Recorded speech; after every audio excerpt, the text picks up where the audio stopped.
El fantasma sin cabeza, historia de terror. Me vine de mi pueblo cuando era muy joven. Mi padre y yo teníamos constantes discusiones por la manera en que bebía y la forma como trataba a mi madre. Cuando era pequeño me asustaba cuando él tomaba y se ponía agresivo. Aún era adolescente, pero había crecido muy pronto. Esa noche mi padre volvió a beber como de costumbre. No sé por qué motivo comenzó a gritarle a mi madre. Después vino el golpe. No lo pude aguantar y me fui tras él y lo golpeé. Como lo agarré desprevenido, trastabilló y cayó al suelo. Se quedó sorprendido y aturdido por mi acción. Mi madre me dijo que me fuera de inmediato del pueblo, me pidió que tomara lo indispensable y me marchara con su hermana a Guadalajara. Así fue como salí inesperadamente de mi pueblo cuando apenas tenía 17 años. Llegué en la madrugada a la casa de la tía Alicia. Ella vivía muy cerca de la estación del ferrocarril de Guadalajara. Caminábamos escasas 2 cuadras y ya llegábamos a la estación. Cuando llegué a la casa de mi tía, solo llegué con escaso dinero para sobrevivir unos cuantos días. Le dije a mi tía que necesitaba trabajar lo más pronto posible. Ella me dijo que su trabajo era en una fábrica en la que elaboraban pantalones, pero que aún no tenía la edad para entrar. Necesitaba cumplir los 18 años. El esposo de mi tía Alicia, el tío Mario, me dijo que él trabajaba en la estación del ferrocarril. Era cierto que no tenía la edad para ingresar, pero que hablaría con su jefe para ver qué podía hacer por mí. Al principio, entré como ayudante de todos los trabajadores que salían de viaje. Cada uno de su propia bolsa cooperaba para pagarme. Me iba de viaje con ellos. Me ponían a hacer de todo: lavar trastes, tender camas, lavar el baño.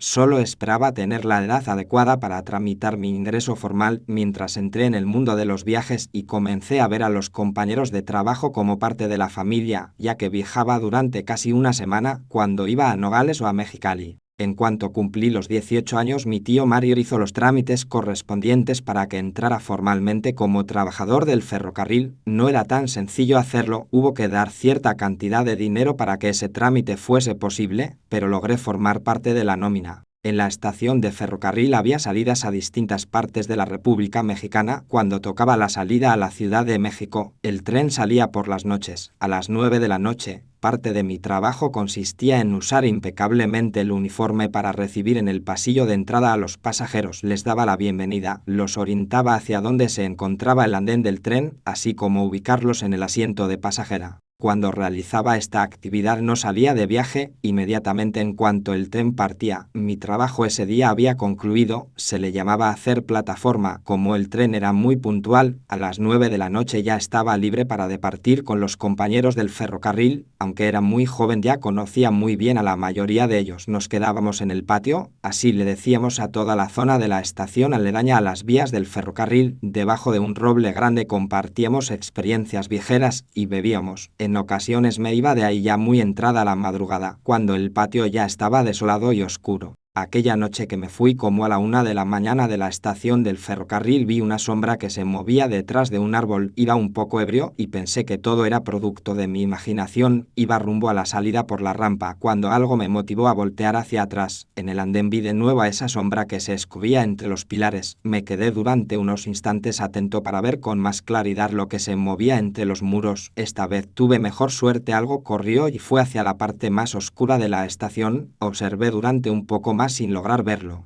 Al día siguiente, después que terminé mi jornada de trabajo, fui con José, el encargado del almacén. Él era la persona que estaba en el día o en la noche, según su horario. Él no salía de viaje. Le pregunté si alguna vez había visto algo extraño en el patio de la estación. Él se me quedó viendo sin responder a mi pregunta. Enseguida me dijo si yo también lo había visto. Le respondí que sí, por eso le estaba preguntando. José me dijo que después que pasa la medianoche es cuando esa cosa se ve, principalmente en la parte de los andenes. Añadió que él también había tratado de investigar si pertenecía a algún alma que hubiese muerto ahí, pero hasta ahora no sabía nada. Me fui de la estación con la premisa de que al menos no estaba loco y que había alguien más que coincidía conmigo. Ese día me preparé porque tenía salida a la Ciudad de México. Llegué a la estación a las 7 de la noche, hice todos los protocolos de revisión antes de salir, ya que el médico revisaba la presión de cada trabajador antes de partir. Si la presión arterial no se encontraba bien, el compañero no salía de viaje.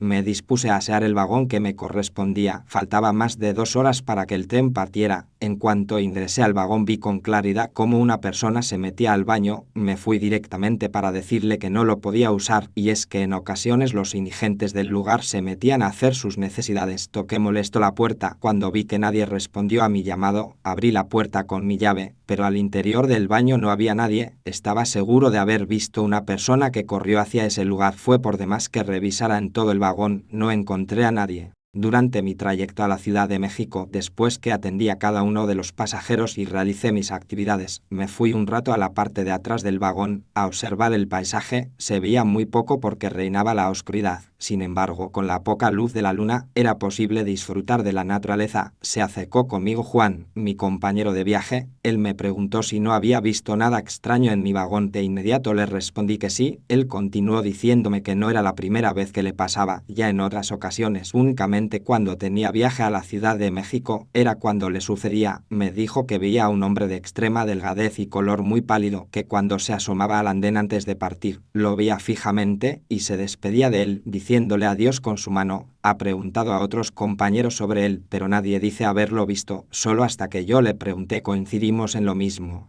Era la primera vez que viajaba con mi compañero Juan. Nos quedamos un rato conversando y nos fuimos a descansar un poco antes de llegar a la siguiente estación. Me acomodé en el asiento de atrás. Era el que siempre nos asignaban para viajar. El frío comenzaba a calar hasta los huesos, así que me tapé por completo con mi cobija. Me fui quedando dormido hasta que hubo un momento en que escuché que alguien pronunciaba mi nombre. Me desperté abruptamente. Me quedé por un instante atento, tratando de comprender lo sucedido. Creí que uno de los pasajeros había solicitado mi servicio. Me levanté y caminé por el pasillo buscando a la persona que requería de mi ayuda, pero casi todos los pasajeros permanecían dormidos, a excepción de uno que otro que trataba de ver algo a través de la oscuridad.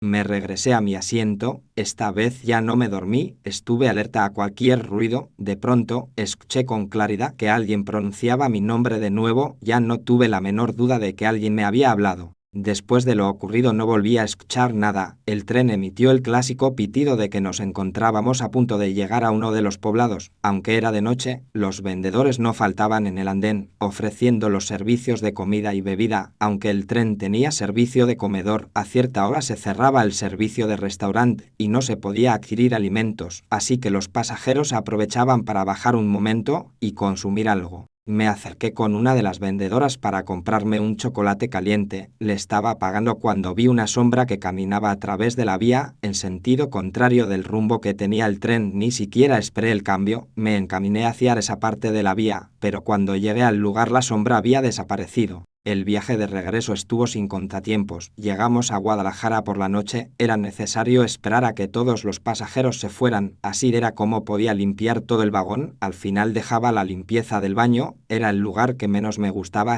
Mientras lo lavaba me cerraron la puerta por fuera. Intenté abrirla sin conseguirlo. Grité muy fuerte hasta que llegó Juan a abrirla. Le dije que no me había gustado que me encerrara en el baño. Él se mostró extrañado. Me dijo que él solo había entrado al vagón para que nos fuéramos juntos. Me quería invitar una cerveza. Fue en el momento en que me escuchó gritar. Le comenté a Juan que no tenía la menor idea de quién pudo hacerme eso. Por fortuna él pasó por ahí, si no me hubiese quedado toda la noche en ese lugar. Nos fuimos juntos mi compañero y yo. Primero nos encaminamos a firmar nuestra llegada. Mientras cruzábamos las vías pude ver de nuevo a esa sombra que movía con rapidez. Le dije a Juan, él también me dio una palmada en el hombro y me apuntó hacia la misma dirección. Ya no tuve la menor duda de lo ocurrido. Les mentiría si le dijera que no nos dio miedo, y es que ya eran casi las 11 de la noche. La estación se encontraba vacía y oscura, y con el frío que hacía se alcanzaba a ver como una ligera niebla. Solo al fondo, en el almacén se escuchaba la música de Pedro Infante que Félix tenía en la radio. Lo que sea que estaba en la estación se detuvo. Lo supe porque dejé de oír el ruido de los pies al pisar las piedras sueltas. Nos quedamos parados sin saber cómo reaccionar, pero notamos que la sombra comenzó a moverse hacia el lugar en que nos encontrábamos. Juan y yo no nos quedamos a averiguar qué sucedía. Corrimos hacia el almacén. Ahí nos metimos con Félix. Cuando él nos vio nos dijo de broma si habíamos visto al diablo. Le respondimos que quizás sí era.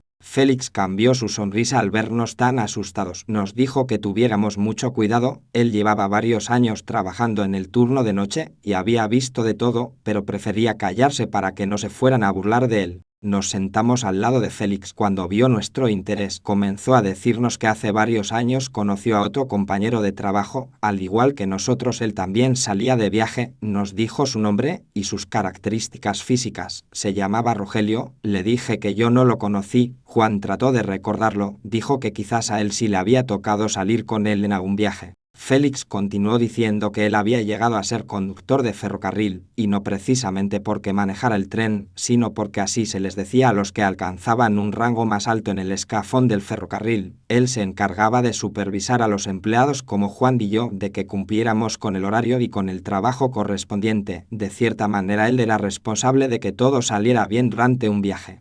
Félix nos dijo que Rogelio siempre fue una persona responsable y atenta a su trabajo. El uniforme lo usaba de manera impecable, hasta que en una ocasión tuvo una situación familiar que lo llevó al borde de la locura. Félix nos dijo que no sabía con exactitud si realmente lo que lo desquició fue porque su esposa lo dejó, o quizás hubo otra razón más fuerte. Eso no lo supo con certeza. El asunto es que al perder la cordura, él descuidó por completo su imagen y su trabajo. Fue necesario darlo de baja. Cuando eso ocurrió, el sindicato trató de hacer algo por él, pero Félix no supo lo que lograron solucionar. A los pocos días se le comenzó a ver en la estación como un indigente. Cada día llegaba a la misma hora, a las 7 de la mañana, como si en su mente aún quedase un poco de conciencia respecto a su trabajo, porque esa era su hora de entrada. Caminaba de un lado hacia el otro por las vías del tren. Cuando uno de los trenes llegaba, se ponía en el andén y se quedaba parado todo el tiempo en el que los pasajeros subían o bajaban. Era una manera de creer que aún continuaba trabajando.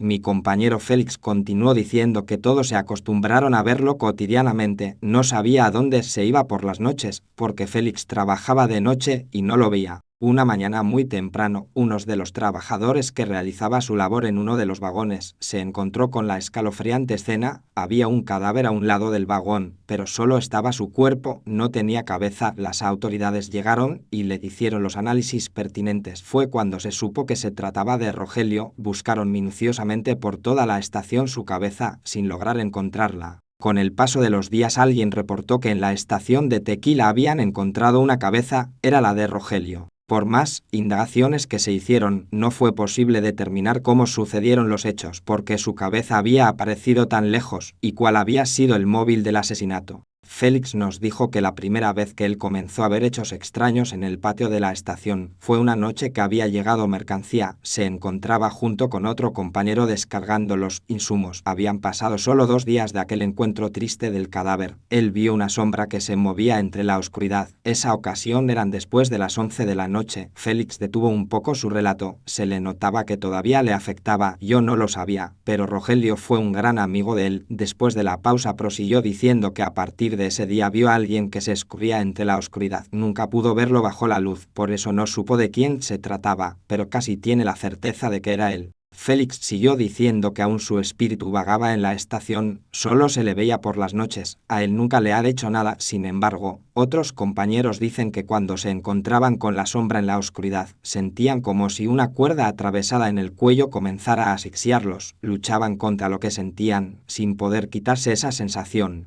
Mi compañero concluyó diciéndonos que era mejor alejarnos de esa sombra, porque a otros compañeros ya les había sucedido eso. Por fortuna en todas las ocasiones hubo alguien más que los pudo auxiliar. Le pregunté a Félix qué sucedió con la cabeza de Rogelio. Él me dijo que cuando la encontraron en otra estación del ferrocarril trataron de juntarla con su cuerpo, pero no supo explicarme cuál fue el motivo por el cual no se logró. Se ha corrido el rumor de que su alma no ha descansado por la manera en que lo mataron y porque su cadáver quedó sin su cabeza. Para terminar, Félix nos dijo que era mejor alejarnos de su alma errante, porque si no había logrado lastimar a nadie, eso no significaba que nunca fuese a ocurrir algo. Lo más seguro era alejarse inmediatamente del espíritu. Incluso dijo que quizás ni siquiera pudiese tratarse de él, sino de algún demonio que tomó su alma. Félix bajó un poco el tono de su voz, para decirnos que quizás ya ni siquiera era el espíritu de Rogelio, por eso era mejor que tuviésemos mucho cuidado, y si ya lo estábamos viendo con cierta frecuencia, era mejor llevar con nosotros un rosario o un crucifijo, por si las dudas. Nos despedimos de Félix. José y yo íbamos sorprendidos por todo lo que nos había contado. No teníamos la menor idea de lo que había ocurrido. Nos salimos de la estación por el lado de la rampa. No puedo negar que teníamos un poco de miedo. Ya pasaba de la medianoche. Los dos volteamos a todos lados con miedo de que la sombra nos fuera a seguir. No habíamos dado más que algunos pasos cuando escuché un ruido, como el sonido de los pies que pisan la grava. La evidencia de que alguien rondaba por ahí era clara, pero no lográbamos ver a nadie. José y yo avanzamos con más rapidez. Estábamos a punto de llegar a la salida de la rampa de la estación cuando vi que a mi amigo cayó al suelo y de pronto comenzó a arrastrarlo una fuerza. Porque no lograba ver a nadie, se lo llevó hasta la parte oscura de la estación. En ese lugar había varios árboles frondosos que impedían el paso de la luz de la luna. José gritaba desesperado, me pedía ayuda, yo no sabía qué hacer, sentía que si me acercaba al lugar a mí también me pasaría lo mismo que a mi amigo. Corrí hacia el almacén, le dije a Félix que me apoyara a auxiliar a mi amigo. Él no lo dudó, aunque ya era un hombre de edad avanzada, tomó su cuchillo y me fui detrás de él. José aún continuaba luchando contra ese ser siniestro, se escuchaban sus gritos desesperados. En cuanto llegamos al lugar, Félix alumbró el espacio con una lámpara de mano. Fue la primera vez que veía a ese ente. Su cuerpo se veía fornido, era de gran estatura, pero no tenía cabeza. Estaba ahorcando a mi amigo con una cuerda. Él luchaba con sus manos tratando de quitársela, pero la fuerza de ese ser era más que la de cualquier ser humano. Yo me quedé paralizado sin saber qué hacer. Tenía miedo de que me sucediera lo mismo que a José. Él imploraba que lo rescatáramos. No me di cuenta cuando Félix se dejó ir sobre él tratando de cortarle la mano que sujetaba a José. Solo pudo hacerle un rasguño porque el ente tomó a Félix con la otra mano, lo sujetó y lo levantó. Tenía una fuerza descomunal. No sé cómo pude recordar las palabras de Félix, que me habló de un rosario o de un Cristo. Busqué entre mi mochila, ahí traía un rosario tejido que me habían dado durante el viaje. Lo saqué y se lo mostré al ente, pero él quedó inmutable ante el hecho. No sirvió de nada. Fueron unos instantes en los que vi cómo se les diluía la vida a cada uno de mis compañeros. Me acerqué y recogí el cuchillo que Félix había tirado y sin pensarlo se lo clavé en el lugar que podría estar el corazón. El ser se desvaneció, solo sentí como una ráfaga de viento helado. Mis amigos quedaron tirados en el suelo. Me acerqué para auxiliarlos. Por fortuna aún tenían vida. José era el que se encontraba muy mal. Fue necesario llevarlo con el médico de la estación. Con las atenciones que le dieron pudo estar bien. Sin embargo, en su cuello quedó la marca de la soga que lo estaba ahorcando. Quedé con mucho temor con lo ocurrido. Creo que ese ser siniestro que vimos no solo era el alma errante de Rogelio, sino que su cuerpo era utilizado por un demonio. Otros compañeros dicen que ellos escuchaban o veían la sombra sin que los lastimara, pero yo ya no me confío. Trato de salir por la entrada principal de la estación de ferrocarril. Creo que es más seguro. Todavía hay compañeros que dicen que ese ser ronda en el patio de la estación, entre los vagones y entre las vías del tren. En ocasiones, escucho el crujir de las ramas secas cuando las pisan, así como movimiento entre la oscuridad, pero salgo de inmediato. Dicen que hasta en la actualidad todavía ronda el espíritu del decapitado.